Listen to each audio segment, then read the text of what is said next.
Thank God she changed her mind and didn't go to your country, but came to mine instead.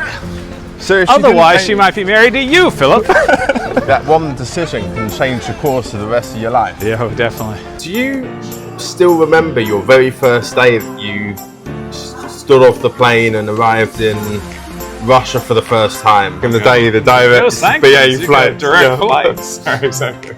If that was the UK, for example, it would just be falling apart. It would have holes, potholes everywhere. What's the future for you? Sort of, how does that look, you know, over the course of your life? I mean, I look at the media, even in the recent week. I mean, I don't know if you've seen what happened in Liverpool, for example, and, you know, attacks like that, just random people hitting people with cars, or the shootings, you know, that take place on a regular basis in the United States. And let you know a difference between an American man and a British man is I ate my hamburger with my hands. Hi there, guys. I'm an Englishman standing here on the streets of Moscow, Russia. And I've got a very special show for you today, because I've come across the very first American man here in Moscow, Russia. The expat American. That's correct. There are Americans in Russia, even today.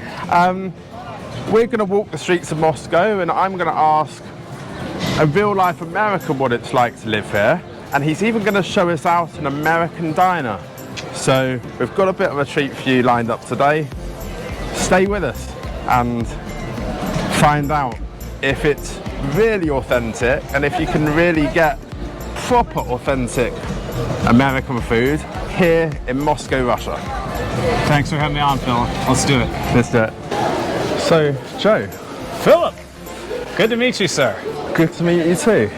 So, I was very curious to meet an American here in Russia, and I have to say, you're my very first American. I was going to say, I hope I have the honor of being the first one. Exactly, yeah. I've not met any other, I've met some British, I've met some other nationalities, but definitely not American. So, it's a privilege to meet an American here. On the streets of Moscow. I thought I would meet British people in my life, but not in Russia. I never thought I would actually have you met any, foot in Russia. I know you've met other British people, of course, but have you met any English people? So I'm friends with Sam from Sam's Russian Adventures. Oh, okay. Who lives in Vladimir. Yes. Of course, there's the Scottish guy in Moscow. He's not English.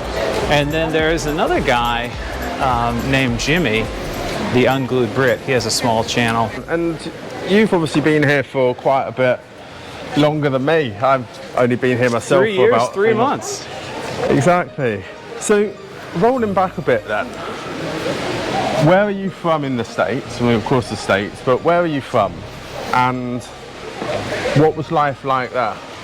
So I was born and raised in Tallahassee, Florida. I went to university in New York, and I worked in Hollywood, California, and Los Angeles in the movie business. And then I spent most of my adult life back in Florida running a small business, a childcare actually.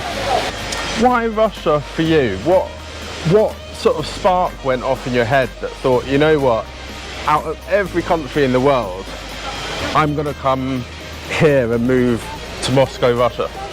Well, I mean, probably because I had had this change of heart and leaving the business and becoming a family man. And being a Christian, I was more and more focused on, you know, the modern term now, traditional family values. And that's also where Russia has headed. You know, it's been a 30-year journey for me. It's been a 30-year journey, I think, from Russia with the fall of the Soviet Union to become this, for the Russian Federation to become this place that is, you know, a beacon of traditional family values, which I know is probably a crazy thing for a Westerner to hear. They're thinking, what is that guy talking about? You know, Russia's a dark, gloomy place, you know, but it's not. And of course, you met a Russian woman. Yeah, so I guess that's what happened is, you know, I went on my journey, Russia went on theirs as a newly formed country, government system, and I met a Russian woman. In Russia or in the States? We go to the same church, it's an international church, and we met for the first time at a conference. She was actually going to go to a church conference in Britain, but there was one in America at the same time. At the last minute, she changed her mind. So it's fate. Thank God she changed her mind and didn't go to your country, but came to mine instead. So if she Otherwise, she might be married to you, Philip. So, yeah, I mean, it's weird, isn't it, what life throws at us? You know, that one decision can change the course of the rest of your life. Yeah, oh, definitely, definitely. Because I never would have come here, you know? Never. No, so you only thought about it because the indoctrination in the West is so strong, you know? And while you have your air conditioning and your iPhone and your chocolate. So you mentioned that you've been here for 3 years. I'm quite curious to know how you moved here and sort of what that process was, because of course in recent times, I think it was last sort of August, September, the President issued the 702 decree to make it easier for foreigners to move here under the shared value scheme. But that's only a recent thing. So how did you actually move here? Was it down the spousal route? Or? Yeah, it was a spousal route. It was a no-brainer if you're married to a Russian. You know, so I mean, there's paperwork and it's a pain, but you know, your Russian spouse can help you with that, as you well know. Of course.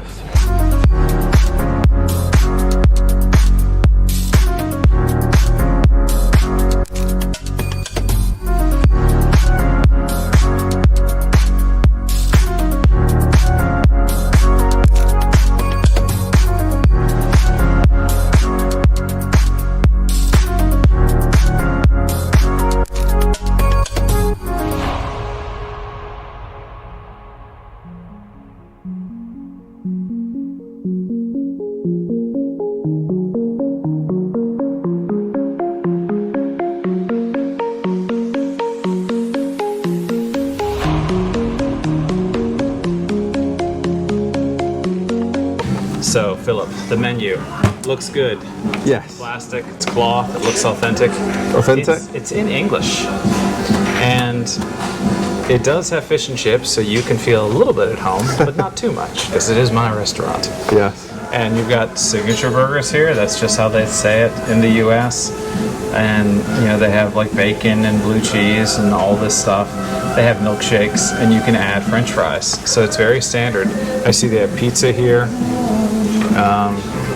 And, you know, look at that picture. It looks authentic.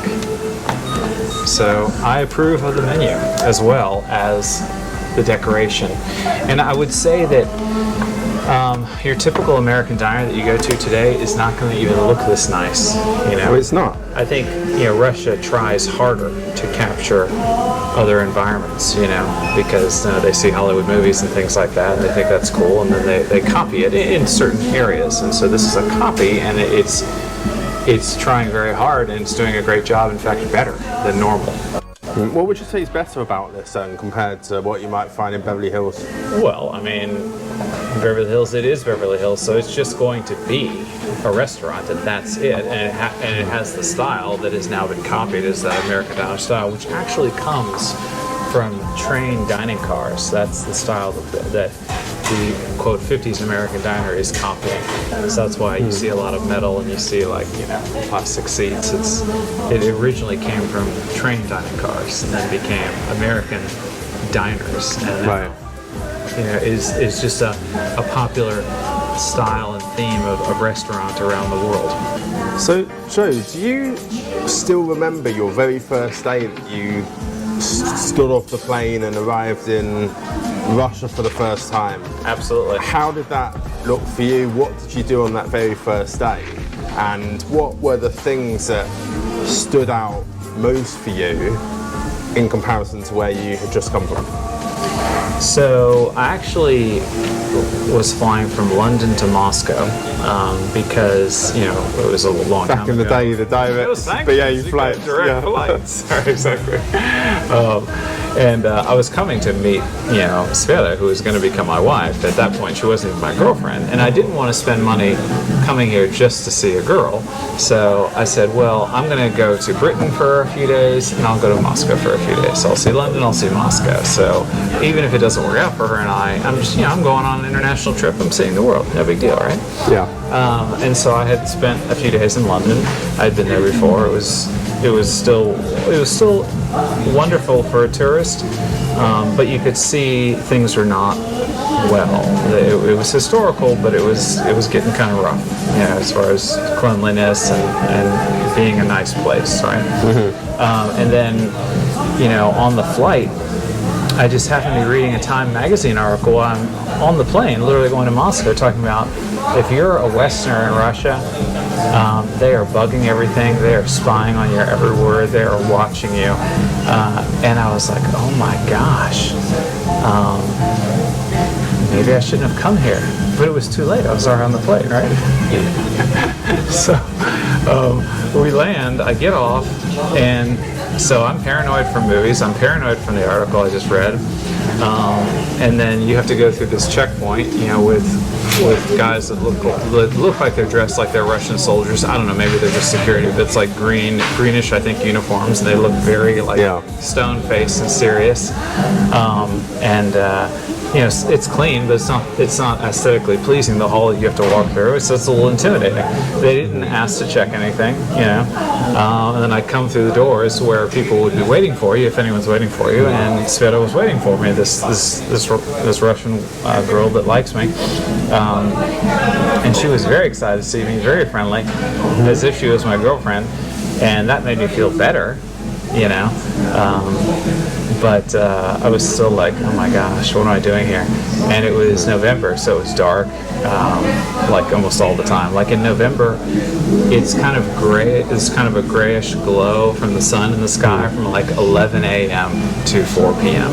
And before that, it's just dark. I remember being stuck in traffic, leaving the airport for a long time, just back-to-back cars and like trees and snow and darkness. Even the parks, of course, they're covered in snow and it's dark. And so that was my first impression, is like everything is like a Hollywood movie. It is dark and gray, right? And I was scared privately, but all the people were so friendly. All the Russians were so nice to me, So I spent the whole trip not really saying anything because I assumed every word was being. I had nothing to hide anyway, but I was still just paranoid.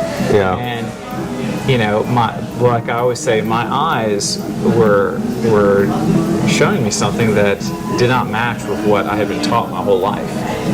And it was crazy because I was even set up to be maximally scared right when I came. But the whole trip was great. Like the 3 or 4 days was fine. It was just my own fears that had been pushed into me from my environment to the West. I had a wonderful enough time with her. I asked her to be my girlfriend before I left. Like right before I left. And I went back, and she came to see me, months later, and for a long time we got married, like I said. And I thought to myself, okay, good, she's my wife, we're together here, I'll never live in Russia, that's what I thought, But like I said before, because we were coming every 2.5 years, I was just slowly becoming more and more comfortable because I was realizing that I had just been taught a lie, and the more time I spent here, the more I realized it. Yeah, and obviously back then, that was 2012, right, when you first came here. So I guess you've been through kind of two lots of sanctions. I know back then the sanctions probably weren't as bad as you went through 2014 right, and that sort of thing until what it is now.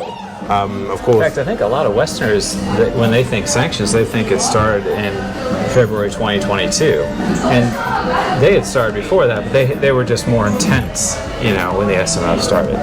So yeah, of course. But back then, there was pretty much everything here, right? Like every brand that you pretty much knew of in the US was here. It was, there wasn't pretty much anything you couldn't get here. But then actually, now that, there are some sanctions and we got the SMO going on, there still isn't really anything that you can't get here that you're missing from back home, right? No, I'm not missing a darn thing. And I can even say, because I first came here in 2012 and now it's 2025, I can't believe it's been so long, That's like 13 years, right? Something like that. And I can say that today on the streets of Moscow, like what we just showed, and to 2012, it is almost the same, but now it's better.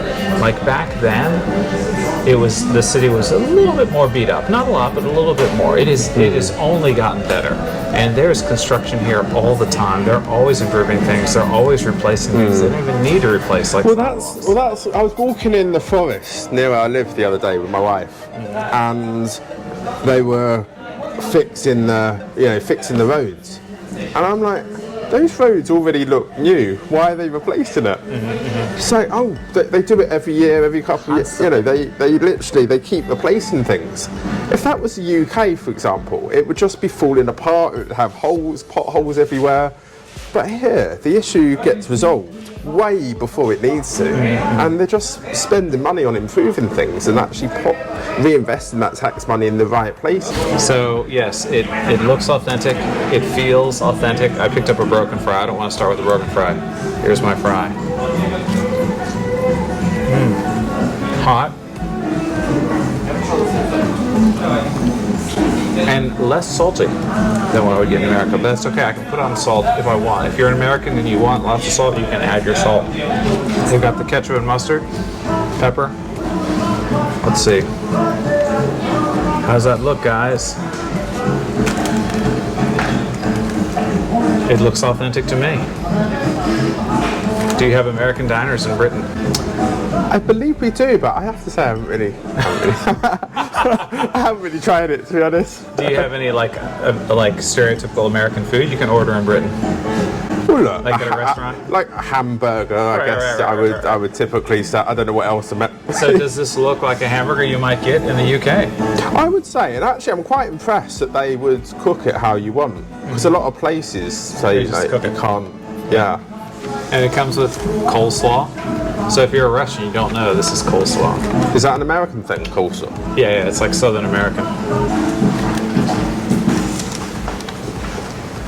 So guys, I want to cut in here and grab the camera and let you know a difference between an American man and a British man is I ate my hamburger with my hands, and he is actually using a fork and knife for his hamburger. I was literally about to say that. I've observed you guys eating with your hands, and I'm here as a traditional English gentleman eating with my knife and fork as per the Queen's instructions. Yes, we have two American cameramen with us, so when this video is over, we're going to beat him up just for fun. Something I did want to ask was quite a few people sort of asked this, and obviously you've been coming in and out for a lot longer than I have. In recent times, is there a lot more scrutiny at the airport because you're American? Because, you know, I've had situations before where I've come in and out recently, especially with the military operation going on. I normally go to the front of the queue and they take a look at my passport, make me take a seat, go through a bit of an interview, and it can take a number of hours at the moment actually coming into the country, and there's a lot of people that are quite nervous about this. What's your experiences been in terms of coming in and out during these times? So the last time I was crossing the border in or out of Russia was when I came here 8 days before the special military operation. So the sanctions weren't heavy yet. I was able to take a direct flight, and there was no issue at all. Right. So you've not actually been out? Grilled. I did not spend a long time, and I haven't left since. Right. Okay. I'm glad to be here. I don't think I'll leave right now unless I absolutely have to, like for some sort of business, but I don't think it's going to come to that, and I hope it doesn't come to that, because I think it's safer for me with my channel, what I've been saying, to stay here for now until things get resolved. See, what I would say is, because a lot of people are quite cautious about this whole, in and out, what's going on, and a lot of people sort of criticise Russia in a way for doing this. But what Russia says, and what I say, because it's true, is it's because of national security issues. They want to make sure the right people are coming in the country. Now, the UK, I know, if a Russian goes into the UK, they could also be held for several hours. When the UK comes out and says this is what's happening, they say, oh no, this is for national security, we've got to protect our borders. I don't understand really how it's okay for the UK to say, oh, it's national security, and then all of a sudden Russia are the bad guys and they're the enemy, and that's why they're holding people, and then it's against human rights. You know, it's not. You know, they just want to make sure the right kind of people are coming into the country. So what I say to everyone is nothing to actually worry about. It's just a formality. It's just a process, because they want to make sure you're not going to come in and cause trouble, you know, in Russia. I absolutely agree. I mean, you know, it's inconvenient, but I mean, there is a military conflict between Russia and the West, so what do you expect? You know, if you're going to travel, they are going to stop you and talk to you for a few hours. Yeah, it makes sense to me. Yeah, of course. What's the future for you? Sort of, how does that look, you know, over the course of your life? I mean, Russia's your home now. You know, you've obviously, you know, got quite a setup in terms of your life here in Russia now. Do you see yourself staying here forever? Well, I mean, the way I look at it, I'm 50, and I don't see how I'm going to have time to even finish seeing all of Russia. It's a big country. So, you know, I'm raising my kids here and having a wonderful time. And it's odd that I feel like I have to stay in this country right now. That it would be unsafe for me to leave, but it's a big place, and it pretty much has I wouldn't even say pretty much, it has everything. Well, that's another thing, right? You know, people don't actually know how ginormous Russia really is. You know, there's 9 different time zones. There's pretty much every ethnicity you can have. I mean, it's just absolutely insane. I mean, you've got, you know, Kamchatka, you know, way over near Japan, where you're pretty much in an Asian country. You know, it's quite fascinating. And then you've got all the way, you know, over to sort of the Polish border and the sort of Russia within Europe. It's so big and so many different things you can experience. And many people just think it's snow and ice, you know? Yeah. They think it's snow and ice with a little bit of Moscow and a little bit of St. Petersburg. But it's actually quite warm in a large part of the country. So. It is. So what would you say to people at home that are watching that are perhaps a bit skeptical about coming here? You know, what would you say to them to try and open their eyes a bit more to, you know, to Russia as a whole, and actually, you know, coming here? I mean, you know, is it a place that people should come and enjoy? Definitely. I mean, of course, there's risk in anything you do. Everyone's got to be responsible for their own choices and what they do. You know, but flying a plane is safer than driving in a car, you know, and I can't think of what could happen here. I mean, of course, you know, bad things happen everywhere, every day, to normal people in normal towns and cities, but your risk of trouble, I think, statistically is less in Russia than it is in UK and in America. And that's very true. I mean, I look at the media, even in the recent week. I mean, I don't know if you've seen what happened in Liverpool, for example, and, you know, attacks like that, just random people hitting people with cars, or the shootings, you know, that take place on a regular basis in the United States, you know, in the schools and things like this. Yeah, that's unheard of here. I mean, of course, you hear about things here and things happen like they would in any country in the world, but, you know, it's not a daily occurrence that you tend to hear about in the Western countries. Yes, and, you know, the Russian government, they are absolutely not out to get you. You know, if you're a Westerner, they want to be your friend. They want to like you. Now, they won't be your friend, and they won't like you if you are against traditional family values, if you want to cause trouble, if you want to be rude, if you don't want to blend in. You know, they can absolutely hate you and want you to get lost, you know, the people, the culture, the government.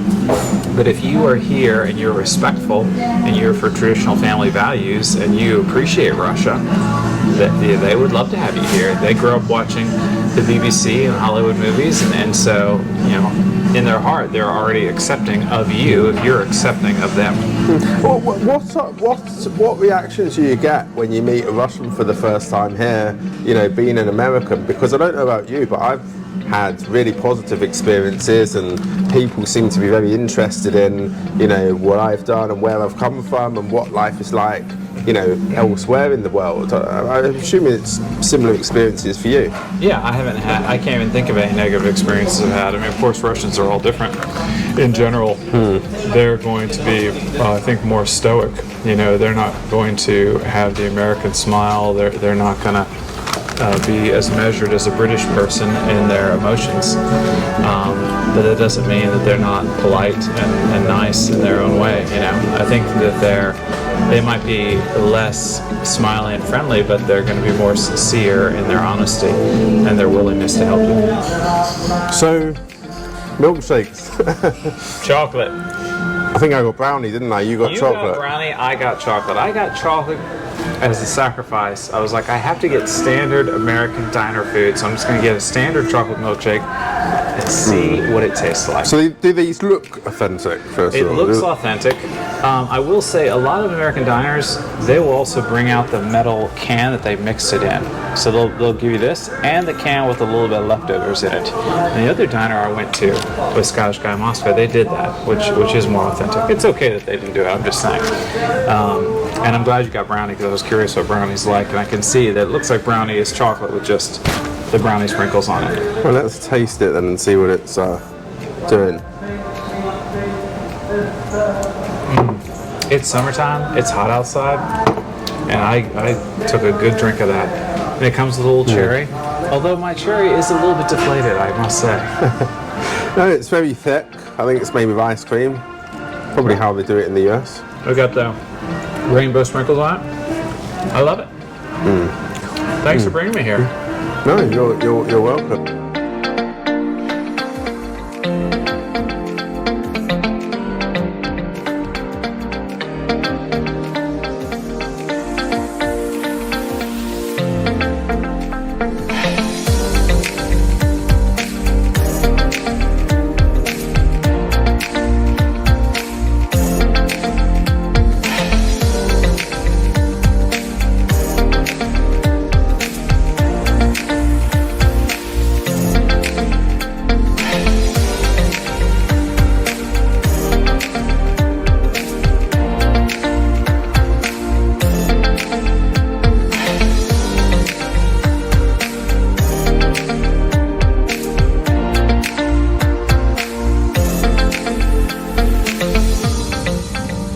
That was an authentic American meal in an American diner with an authentic American. Am I an authentic American? Well, I think so. Are you not? You tell me, guys. Am I authentic or not? So please let us know in the description down below. Do you think that was authentic? Is that what you get back in the United States or in the United Kingdom or wherever you're watching? I don't know. Let us know down below. Please do subscribe to the channel. Behind us is Zaviyardi Park. Correct us in the comments. If you're here for the first time and you don't know who this guy is, you can check out his channel, Expat American, where he interviews me in this park behind us. So go check it out, and I'll see you all on another video very soon. Yes, I'm going to take him back into this park, and I'm going to grill this British man on why he came here. Why would he dare choose to live in Russia? Find out on my channel right now. I'm an American standing in Moscow, Russia. So you weren't necessarily searching for Russia or coming after Russia. You were first becoming disillusioned with Britain, with England, with London. Russia was never on my radar initially. You were forced to only meet in luxury vacation spots for a few years. And I was pretty heavily at that time involved with the Conservative and Unionist Party as well, politically. Keir Starmer and the Labour Party, I don't want to get too political, but historically had an even more negative stance on Russia than the previous party. I think it was a politically motivated move to reject that visa.